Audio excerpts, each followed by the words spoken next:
Pakistan's recent airstrikes on Kabul cannot be seen as purely military operations.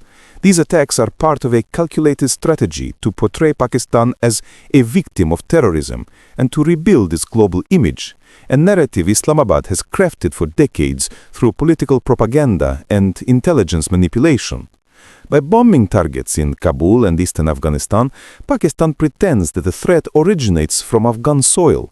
In reality, most militant and terrorist networks, such as the Afghan Taliban, Tehrik-i-Taliban Pakistan, and the Haqqani network, were created, trained, and financed inside Pakistan.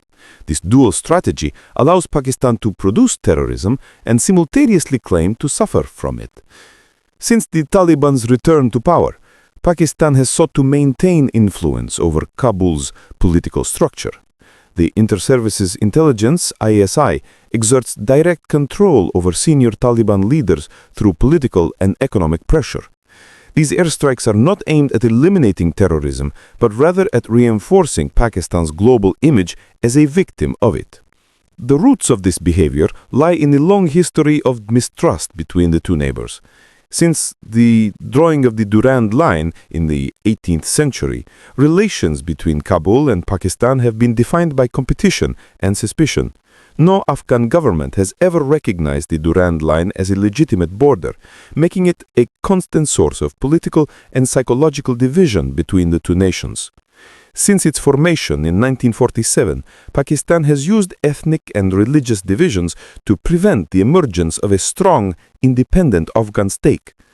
Over the decades, it has supported the Mujahideen and later the Taliban to maintain its influence.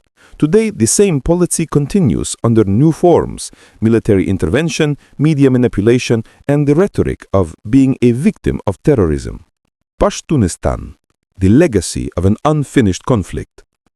The idea of Pashtunistan emerged after Pakistan's creation, demanding autonomy or unification of Pashtuns living on both sides of the Durand Line. In the past decades, particularly under King Zahir Shah and President Daoud Khan, some Pashtun elites in Afghanistan supported this idea as part of national identity. Islamabad, however, viewed it as a direct threat to its territorial integrity. By suppressing Pashtun nationalist movements and using religious proxy groups, Pakistan tried to weaken Afghanistan's influence among the border tribes. The issue of Pashtunistan thus evolves from an ethnic demand into a geopolitical instrument, still used today for propaganda, pressure, and control.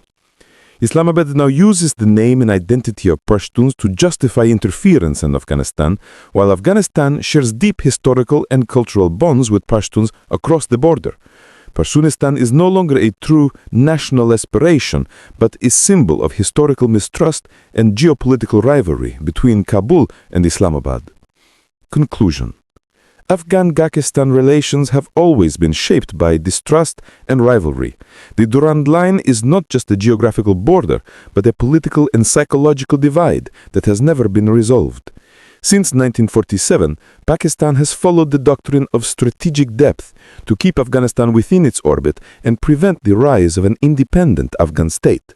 Pakistan's dual policy, supporting terrorism while portraying itself as a victim of it, has become one of the main drivers of regional instability. Its intelligence networks, ethnic ties, and proxies maintain deep influence within Afghanistan's power structures. The recent airstrikes on Kabul are part of this strategic play to legitimize Pakistan's role as a supposed victim of terror. Historically, the Pashtunistan issue remains a tool of rivalry and political manipulation rather than a genuine ethnic movement. This policy of domination has neither brought stability to Afghanistan nor security to Pakistan. History has shown that instability in Afghanistan inevitably leads to instability in Pakistan. Lasting peace will only come when Pakistan abandons its double game and chooses cooperation, equality, and mutual respect.